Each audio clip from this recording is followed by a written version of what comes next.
Next up, we have Natali Soto, who will be speaking on the other side of migration.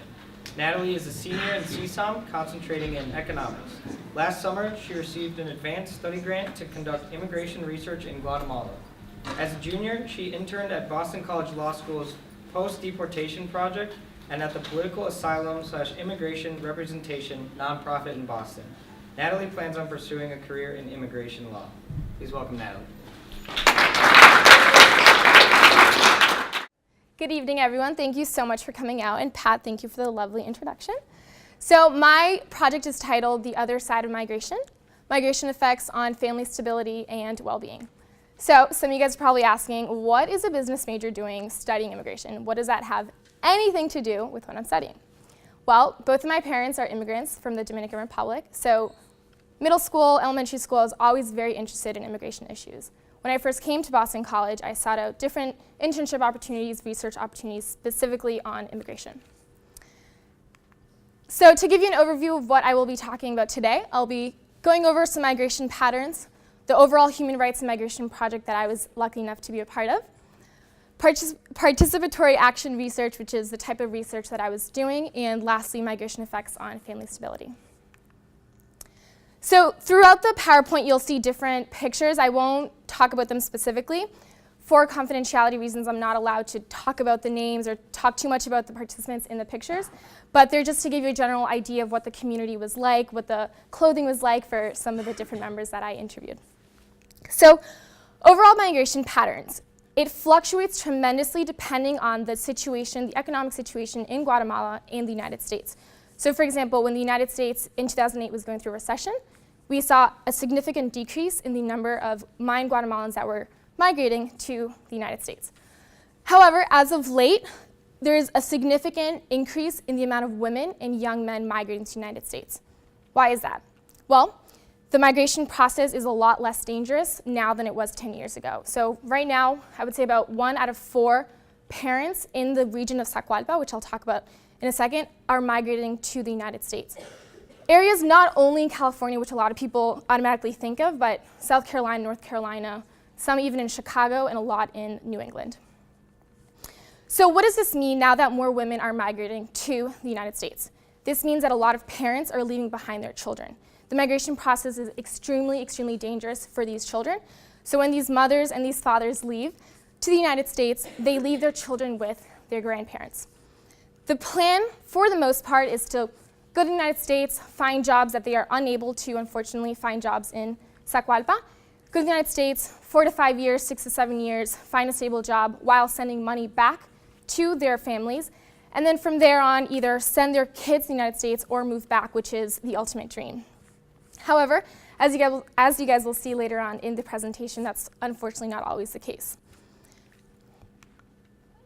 So to backtrack a little bit about the overall project that I was lucky enough to be a part of, is the Center for Human Rights and International Justice that is located here in Chestnut Hill. It's part of Boston College.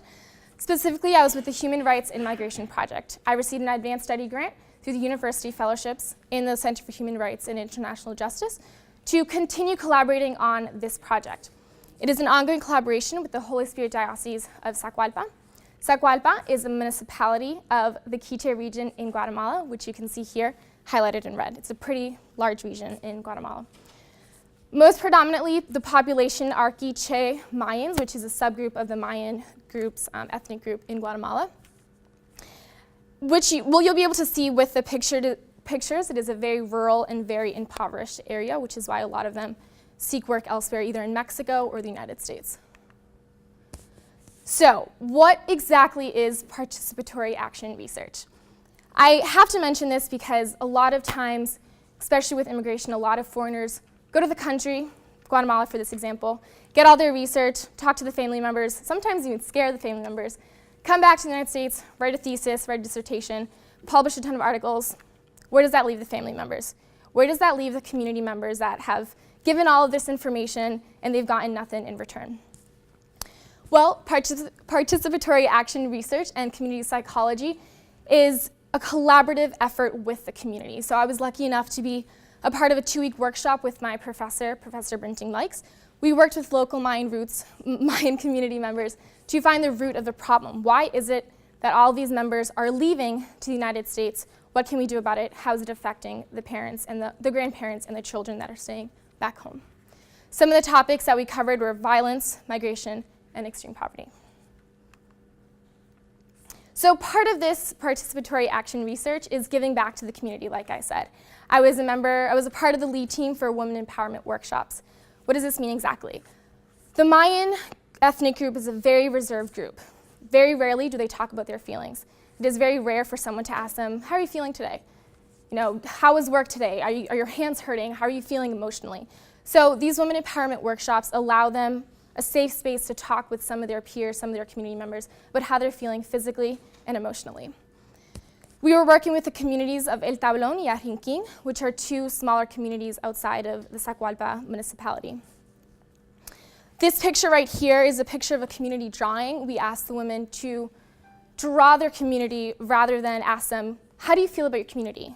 What is going on at home? Are you suffering from domestic violence?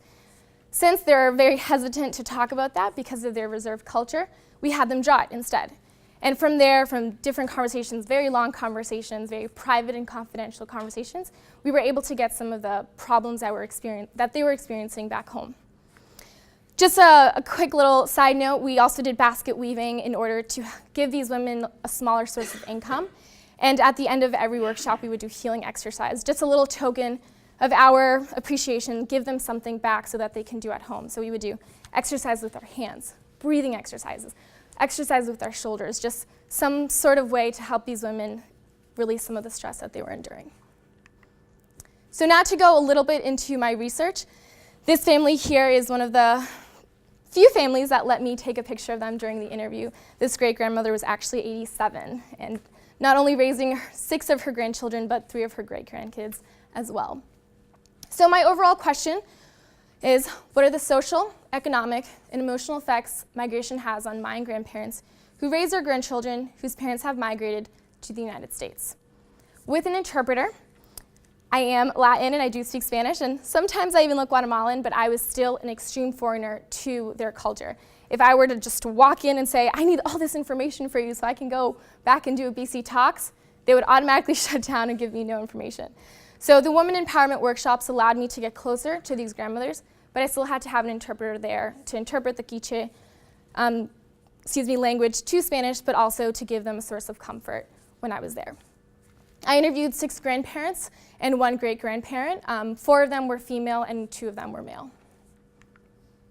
Some of the common themes that I found: financial constraints, acceptance and resentment or responsibility, and exhaustion. So this is one of the women here in the workshop when we were doing the basket weaving. So remittances are when, a migrant moves to the United States and they send money back to their family members in Guatemala in this instance. For the most part, they send about $100 every 15 days. Now, you guys may be saying, $100 every 15 days, there is absolutely no way a family can sustain off that money. Well, $100 every 15 days can go a very long way in Guatemalan quetzal, which is the national currency of Guatemala. However, it is still not enough. You will see that when I explain the resentment and acceptance of responsibility, it varies with the economic situation of the family prior to the migration. So if a family was very comfortable before the parents migrated to the United States, then they found the migration to be significantly negatively affect them. So what does this mean? Grandparents had to go back to work when they were already retired for 10 years. However, if the family was in a significantly lower economic situation, the migration actually helped them. So it was a lot more beneficial for them to send $100 every 15 days rather than nothing at all, which is what they were receiving. Most of the money that was sent was used for the children's clothing, the food, and the education. And it's interesting to note that none of the family members talked about electricity bills or extra food expenses or travel expenses that the kids were incurring for the family. So these are some of the lovely women. I absolutely love this picture. Some of the lovely women from the workshop when we were doing one of our healing exercises. So acceptance of responsibility. When I asked the question, did your son or your daughter ask you permission? They looked at me like I had 3 heads. And a lot of them said, asked me? why would they ask me? Of course I'm going to take in my grandkids. I love my grandkids. Like I said, the ones that were in a better off financial situation loved having their grandkids there. They accepted the responsibility. They saw it as their duty to help their grandkids, to help their children succeed in the world. I did see, though, that the responsibility varied with gender. So 2 of the grandfathers that I interviewed loved having the grandkids there, especially the boys. And they talked about how awesome it was that they were there because they were able to play with their grandchildren. However, the grandmothers, who were the ones actively doing all the child caretaking, they were a little hesitant to answer the question, and they said, yeah, I love having them there when they behave, just because they're the ones cleaning, they're the ones cooking, they're the one bathing the kids, they're the one taking them to school, whereas the grandfathers, they're a little more hesitant to help out. So resentment and responsibility, again, this is another family that I interviewed. 2 of the participants showed very obvious signs of resentment. And again, this is what I was saying earlier. These are the families that were put in a significantly tougher financial situation than they were prior to the migration. However, it is interesting to note that this resentment wasn't necessarily towards the grandchildren or the children. It was more so towards the economy, towards the government. So when I would ask them the question, how do you feel about this? They would go off on tangents about the government and the economy and the governor and the president that isn't providing enough jobs, that is forcing their children to move outside of the United States. Like I said, the resentment and responsibility mostly came when they were put in a tough financial situation, and this caused unhappiness and depression. Lastly, there was extreme exhaustion throughout most of my participants. 3 participants expressed a lot of exhaustion, and it was mostly for the older participants. So my eldest grandmother was 52, and my eldest great-grandmother was 87, 89. So the older ones were the ones that showed extreme exhaustion. You know, they said, this isn't fair. I already raised my children. I already raised my children's children. Now I have to raise my children's children's children. Like, that's not exactly fair, especially when you're dealing with illness and just overall exhaustion. So when I first went to Guatemala, lucky enough to be part of this amazing, amazing research opportunity, I thought that I would be receiving very different results than what I had. I thought the grandmothers would be thrilled to have them. I'm from Dominican Republic, and I talked to a lot of grandmothers that are in the same situation, and they're in a different situation because they are a little better off financially. However, I did see that overall the migration effects on the family members that are left behind are very negative.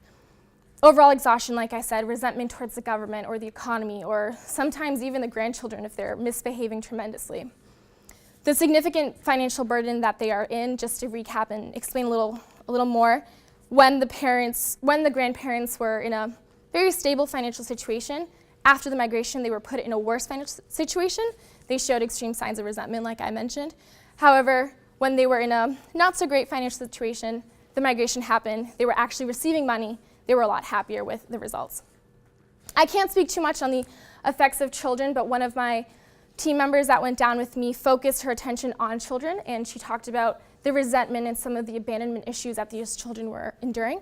A lot of these children, their parents left when they were 6, 7 months old, and now they're 8, 10, 9 years old, and the only communication they have with their parents is a phone call every 15 to 10 days.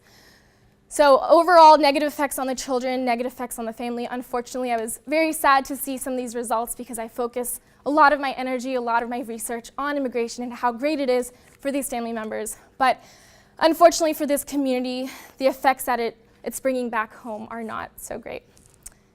Thank you so much this is my lovely interpreter that helped me throughout the trip. Thank you so much for everyone that was here, my professor, Professor Brinting Lykes, Center for Human Rights and International Justice, and of course, the ESS team.